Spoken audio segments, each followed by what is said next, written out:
en matière d'eau. Nous avons des ingénieurs de ponts et chaussées qui peuvent arranger nos routes.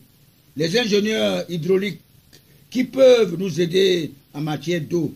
Les ingénieurs de mines qui peuvent voir les problèmes de nos pétroles, de nos sous-sols, sans être assassinés comme notre jeune frère Nicolas Pondo, avec toute sa famille, pour avoir informé son pays que notre pétrole a déjà été exploité par la France depuis l'inauguration du pont de Vory depuis 15 mai 1955.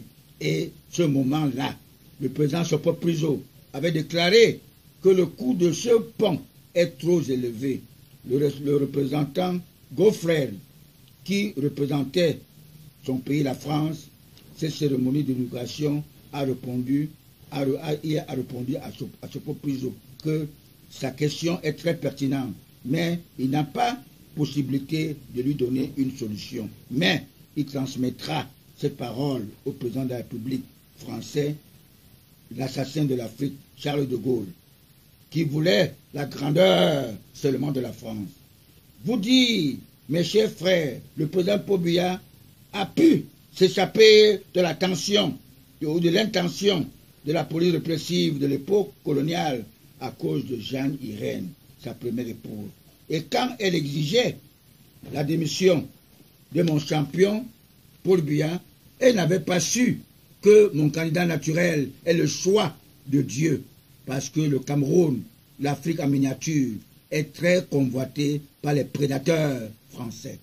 Et nous impose la franc-maçonnerie et même la francophonie pour mettre l'œil sur nous,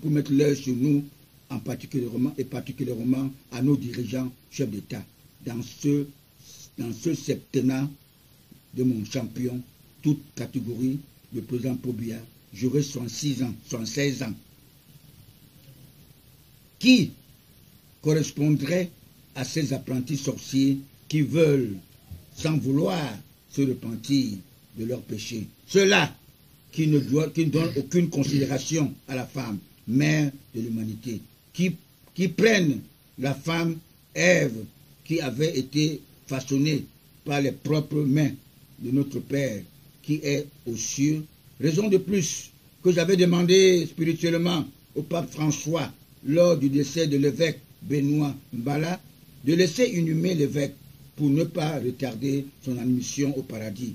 À la même période, j'ai demandé toujours spirituellement de ne plus dire, quand on récite notre Père, la prière universelle qui est aux cieux, de ne plus dire « délivre-nous du mal », car de dire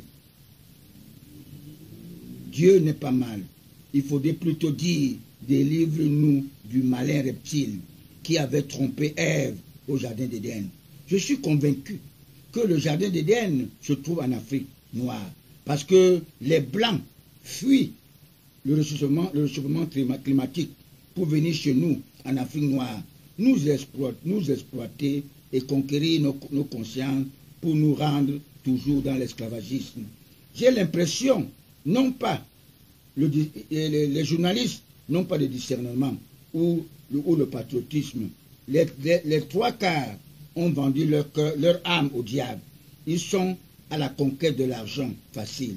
Voici un exemple, le journaleux homosexuel qui avait tendu le micro à mon champion dès son arrivée à l'aéroport de Yaoundé, avait été monté et manipulé par les francs-maçons. Des Amtibiens, des adolescents nés francs-maçons qui ignorent que dans un État souverain, il n'y a qu'un seul président qui peut, pas qui veut. J'ai l'impression, dans mon analyse spirituelle, qui m'habite par les bons anges de Dieu, d'Abraham, que tous ces francs-maçons sont à la conquête du pouvoir. Pourrons-nous avoir 8 présidents dans un pays souverain et démocratique? Vous voulez mettre de la côté celui qui accepte la démocratie dans notre pays? Vous voulez mettre à côté celui qui refuse le mariage pour tous, de peur